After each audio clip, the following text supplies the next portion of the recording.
meeting, and I ended up with files in 8 different places, and I have to spend so much extra. Okay, I think we have everybody that we're gonna have for this one, so we'll get started. It's a little bit late, but that's okay. When are we done? 11:15. 11:15. Okay, we're good. I'm Brooke again. I was playing with my dog in the snow on Saturday, and we collided. That's my shiner. If I were you, I'd be wondering what happened to me for an hour, so I'll just let it go ahead and do it. Okay, so this session is, I like these little breakout sessions because I like a discussion format a little better than the big presentation format. So I do have slides and I'll be talking a little bit, but this is mostly an opportunity for all of you to think about some assignments that you would like to create for your courses, or an assignment arc or something like that, and to ask me or each other maybe what are some of the tools that you can do to realize those assignments. Because I can almost guarantee you, if you have an idea, if you'd like to see something for your course and make it happen online, there's a tool out there that can make it happen. And it's probably free and it's probably pretty easy to use. Nobody has challenged that notion yet, so I'll keep saying it until I find the assignment that breaks me. So yeah, we're talking about a lot of stuff here, and it's pretty dense, but this is kind of one of my favorite things to talk about. I did drawings, so we're going to look at drawings. So what I think when I'm creating assignments, I think about sort of that moment when the student is walking home or walking away from the computer or whatever they're doing, that they're not immediately engaged with the lesson material anymore. So there's that time that they have to kind of disconnect from the material. Either I'm not talking about it or they're not reading about it. So what happens between then and the time when they sit down with the assignment to actually do it?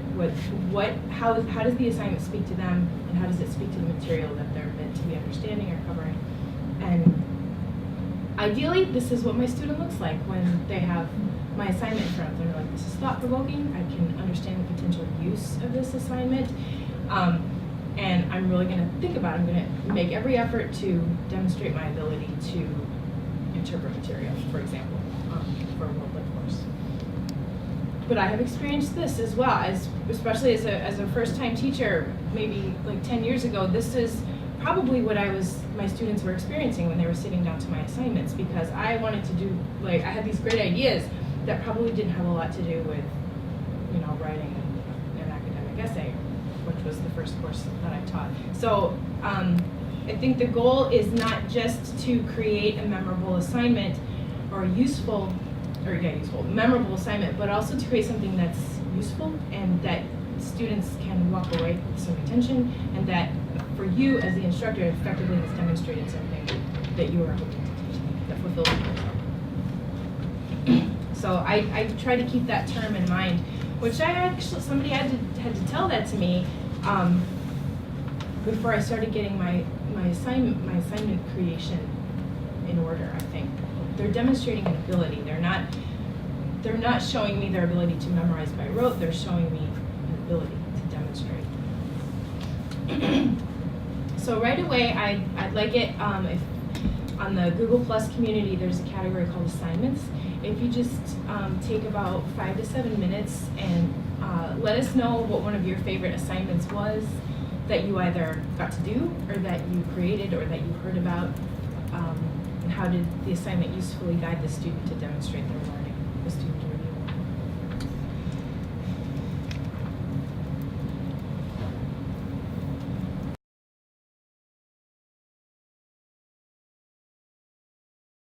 That we've mentioned, what are some concepts that are emerging for you? Giving the students some creative freedom in the way that they interpret the material.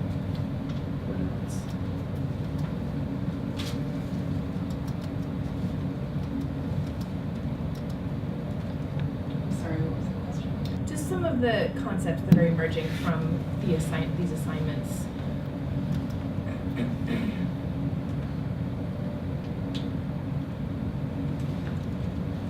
Like you mentioned that you're asking students to sort of flip their point of view Yeah. of their position. So you're asking them, I would say like conceptually, that's just a different approach. They're just taking a non-traditional approach to a topic. So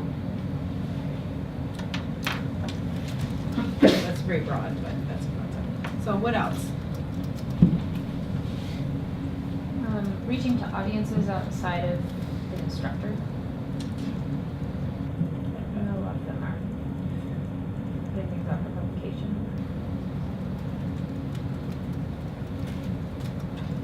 What else?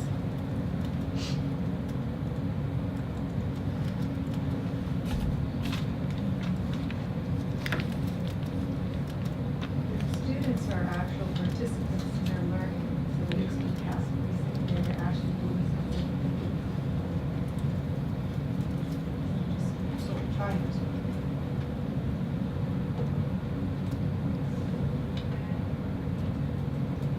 I agree with that. I think the students are actually getting out, moving around, collecting information, doing something with it. It's much more. It's more impactful. It's hands-on and accurate term to use.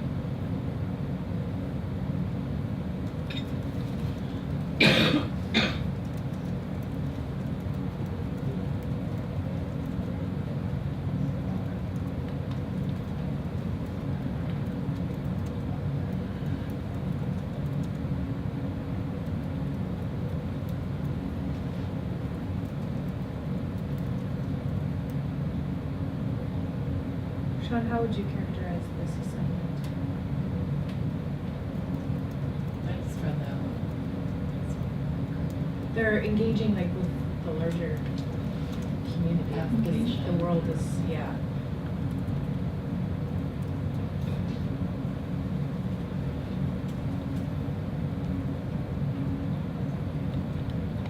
Non-theoretical stuff.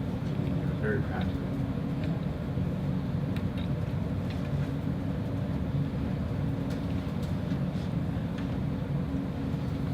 Okay, that's a good list to start with. That's what I asked the previous group to do the same thing. And their list, similar elements, hands-on elements of collaboration, application, again, multimodal approaches. I think we had a lot of English people in here last time who were asking their students to do more than write in order to engage with text and ideas. Again, student agency, actually producing an artifact, students walking away from the course with something that goes with them beyond, these are papers I wrote for this course, or this is the throwaway thing I did for this course. Peer evaluation, immersion, and not prescriptive. So I think that we're approaching a lot of the same elements here. And I make this list, because I'm a list maker and I find that useful, but also just to get a sense of, we're not seeing, my most memorable assignment was the night I memorized all the stuff for the class for the quiz the next day. And I don't know, nobody here I think operates under that belief anyway, but that's sort of the approach that we're working from. So this handout that I gave you is, and I linked to it in this slideshow, and the slideshow is on the agenda page. So everything that's in the slideshow you can look at and go back to. So this is a rubric for the 6 facets of understanding, which is from the Understanding by Design text. And I think rubric produces a different visceral response according to who you are, what kind of class you teach, and that kind of thing. I think a lot of the times rubric can feel limiting, like students feel like if they have a rubric they can get an A because they have fulfilled all the elements of the rubric because it's sort of it's a finite set of goals. But something that I do actually like about this is that according to how you're defining, for example, under self-knowledge, there's circumspect, aware of one's ignorance and that of others, aware of one's prejudices, knows the strengths and limits of one's understanding. I think that there's something very transferable about that idea when you're looking at at students' work, especially when they're talking about ideas. And something that we talked about in the last session, and Lisa had an interesting comment about it, is we started off with this sense that a lot of the times students don't understand that a C is actually, and I think as teachers we forget that a C is average. A C means you have done the bare minimum for the course. An A is an extraordinary grade. You have gone above and beyond. An A is not fulfilling the rubric. An A is sort of going beyond that. And I don't think that that's the only way to approach grades, but I think we've been taught to understand that C is an average, it's a median, that's how, it's pretty good. And I think students now look at a C and it's, if they're grade motivated students, a C really breaks their heart. But if they're grade motivated students, they may have a different idea of what can get them an A. And so the way that we were talking about it in the session is this idea that you don't have to, in the first week of the course, attain profound interpretation and masterful application in order to get an A on that project. It's that, and Lisa's metaphor was that it's if you're gonna climb a mountain, you're gonna have help, and you're gonna go to 2,000 feet before you go to 4,000 feet. And if you're just thrown into, 14,000 feet and expected to perform at 14,000 feet, you're going to suffer, and you're not gonna get an A. But I think that's a good way to approach it. And the cumulative,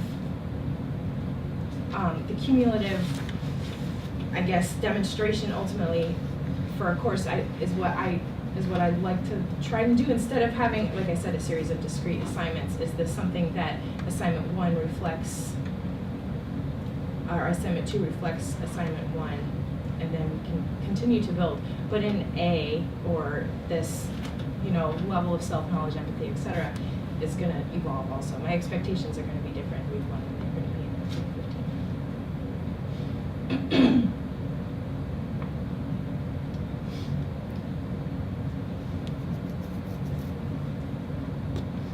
From this point, I really welcome any questions or ideas that you may have about, I've got this assignment that I've always wanted to try, or I tried it and it didn't work, or I'd like to do something online but I don't know, how can I don't know her name. She was in emergency services. Darlene. She says that a lot of the work that a lot of the online, she uses stuff from OSHA, which comes kind of prepackaged, and that ultimately it's really boring, and it's stuff that students tend to, and I think a lot of courses are using sort of prepackaged stuff that comes like from Cengage or McGrath or something like that. And it comes, there's a set of PowerPoints you use, and you read the lessons from the book, and then there's a quiz, and learn. So I think one point that she found frustrating was that there are so many things supposedly the students are supposed to be learning in this OSHA course that are just, it's a bullet point PowerPoint slide thing, and when really it's about, wouldn't it be so much more effective if students could actually engage somehow with, and I think it was just like putting on protective gear. You read a list about putting on protective gear as opposed to creating a program that allows students to virtually create someone who's putting on protective gear in the right order and the right amount of time, or what if this breaks or something like that. And I found that a lot of this stuff boils down to scenarios when, especially when you're working online, you're just creating opportunities for students to experience something rather than read about it.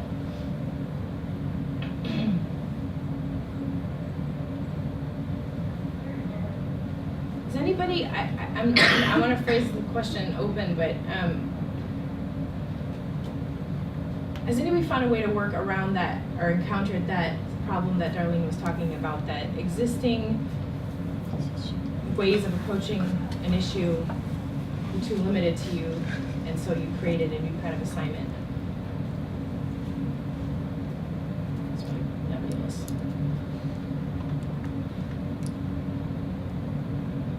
I think the those things that come with the textbook, you know, even with the extra features and whatever, are pretty almost insulting to students sometimes, and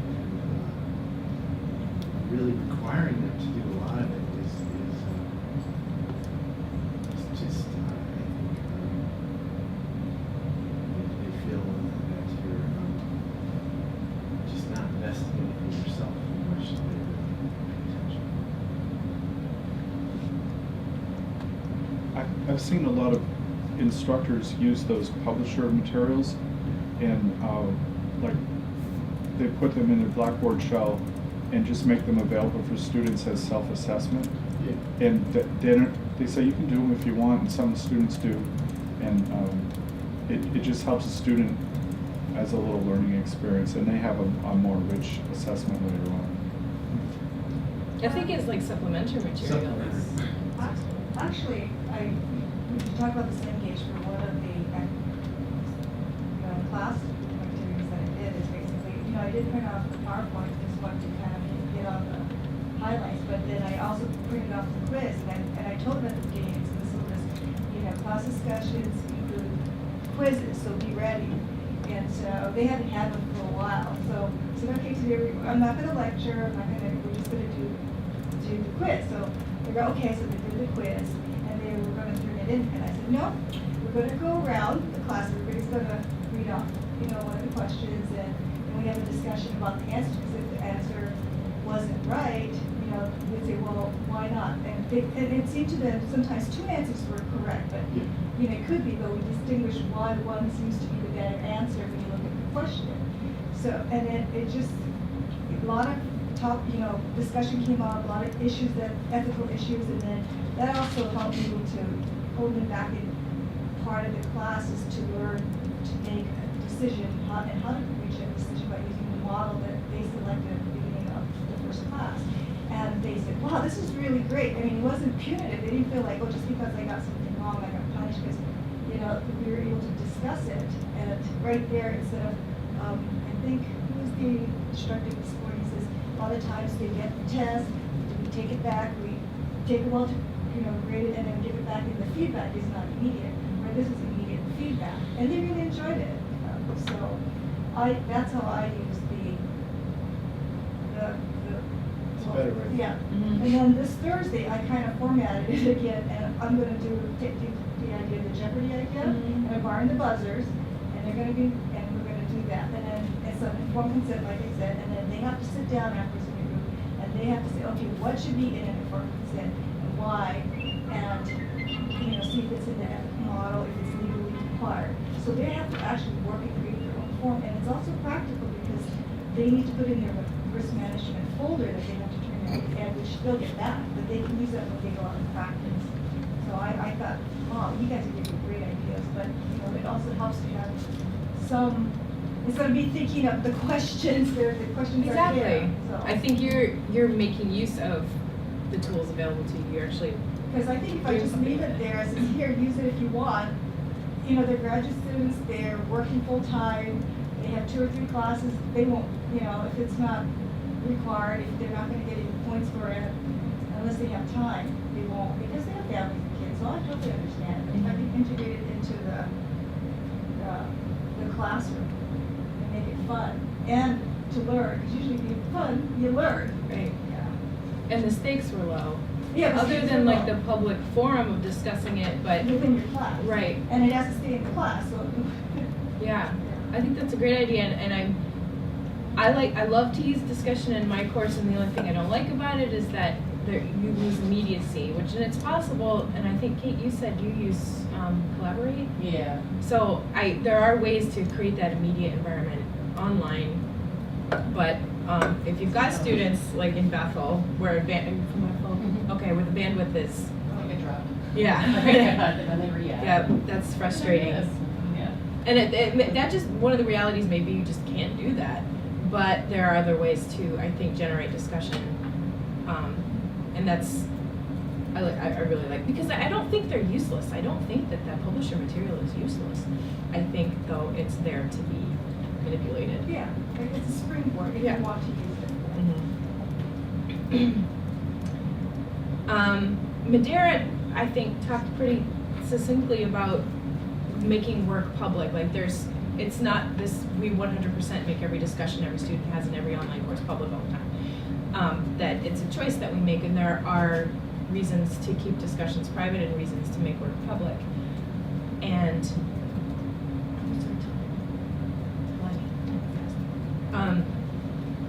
so this list of ideas, I think, is something that we all think about anyway when we're thinking about assignments. And it's just something to keep in your mind. I'm gonna have a question again at the end of some of the examples I'm gonna show you. Just, I think the tools and resources may be something that I didn't really play with a lot until I was teaching an online course. When I was in a face-to-face course, I didn't feel that pressure, I think, because engagement was given. And when I moved into an online course, engagement was my biggest issue, and so that was when I started to ask, what tools can I use to really change that. So I'm going to show you some examples of work that students have done for online courses. And again, this is all on the slideshow, so you can go back and peruse it at your leisure. This is for a Natural Resource Management 500 level class in permaculture, and this is one student's WordPress. And she created this site. You can see, you're just looking at this little thing here. It's an extensive site, and it's essentially served. I think this class was a two semester class, part 1, part 2, and this sort of served as her capstone project. And it was something that she could walk away with. Like someone said in the previous session, this is something that could get her a job, and I think actually generated some interest from another participant, from this student specifically. So this is a student taking advantage of this online tool to create this artifact, this tangible thing. I think that's one of the ideas that emerged from the best assignments we've had, that she can, one, walk away with, but it's also incredibly practical because she can show it to somebody. She can say, this is what I've learned, this is evidence of my learning in my profession, and this is what I can do for you. So this is, she's including data, she's including reflection,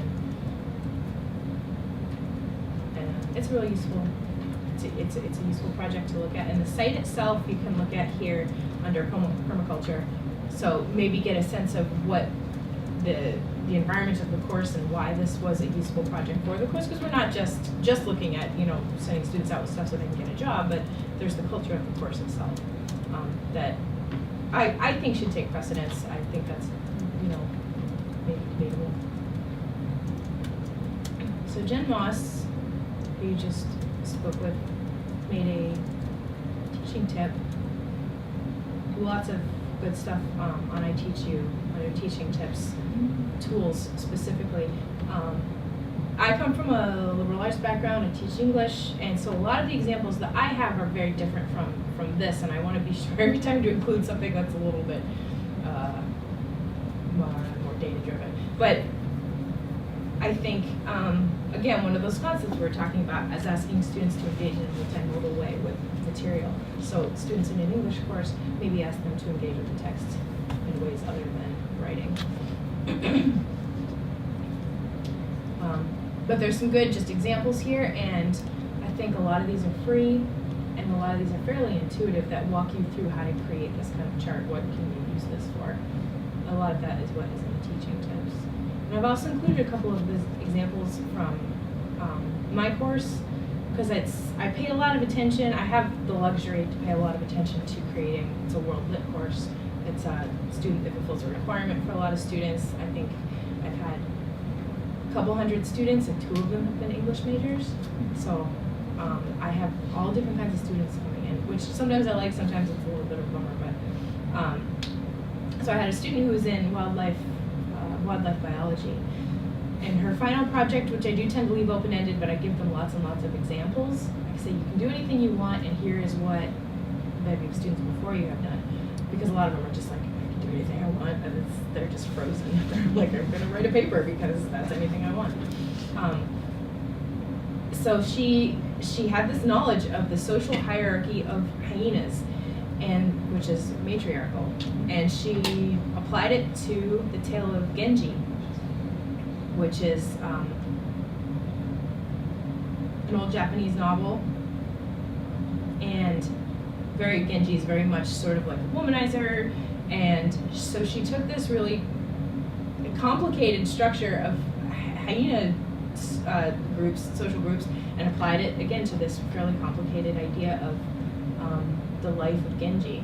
And she also swapped the genders, and so she has this facility with Adobe Illustrator, which is extraordinary. This is not, most students don't have this level of facility, but this is I don't like to move too quickly through things on a slide because I feel like it'll make somebody sick, but there is it's very long. It's not even all the way loaded. Yeah, it's 10 pages of Like manga too.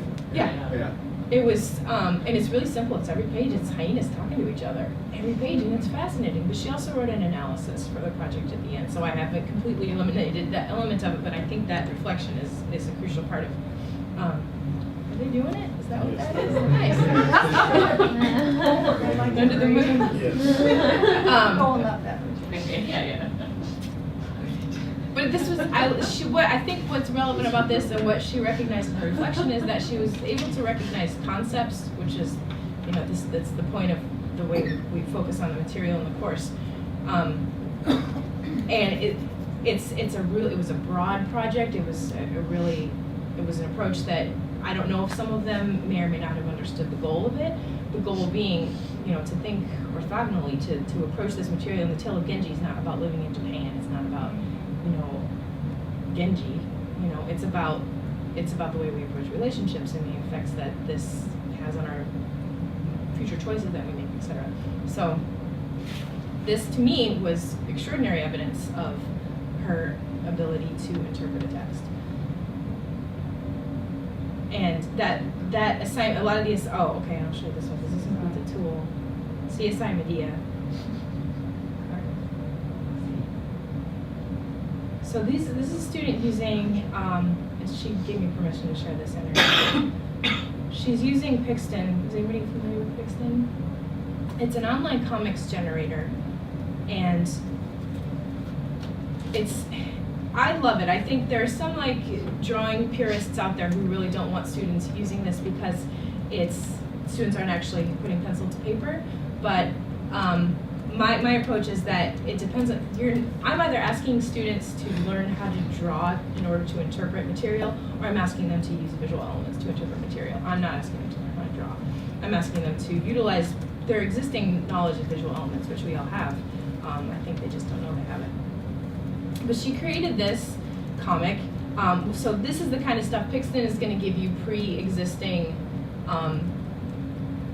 figures and props to work with, but they're all highly manipulable. You can change anything, hairstyle, any color of anything, face shape, hand shape, eye shape, everything. It's really wonderful. And she brought in her own background images, wrote the script, of course, but it's the tale of Medea if it were told in modern times, pretty much, if it were told today. And it was wonderful. And again, I had to lay out parameters. This is what one page of comics look like. A lot of students confuse panels and pages. So I get 10 panels, which is 2 pages. So there's some, with non-traditional methods, you really gotta think about what your parameters are. And it takes more time. Assessment takes more time flat out with this stuff. It takes a ton of time, actually. That's why I say in part it's a luxury. So, that's just one of the things to think about. But yeah, she's got a 10-page comic here that is brilliant, and it's such a, I think it's such a clear artifact of her knowledge of how to interpret this piece, and her analysis showed me that. She's like, I set it in this time period. I made these creative choices because of this, and it was very clear. So, those are just a couple of tools. So the WordPress site being one tool, the Pixton site. If you go to, I think, this is what happens when I don't close in the agenda page, there are several more examples, and specifically to the alternative scholarship page on I Teach You, where there are, I mean, I'm visually motivated, so I'm always looking for new ways for students to draw and create comics and do things like that. And there are all kinds of other, students can do podcasting and create videos. And just, I think the challenge, like, that's cool and neat and we like that and everything, and they can talk about it. So how do we assess that kind of work? We're gonna talk more about that on Friday. We have an assessment session. So we have about, I plowed through all of that. I have 5 minutes. We have 5 minutes? Mhm. Okay. Well, instead of asking you to,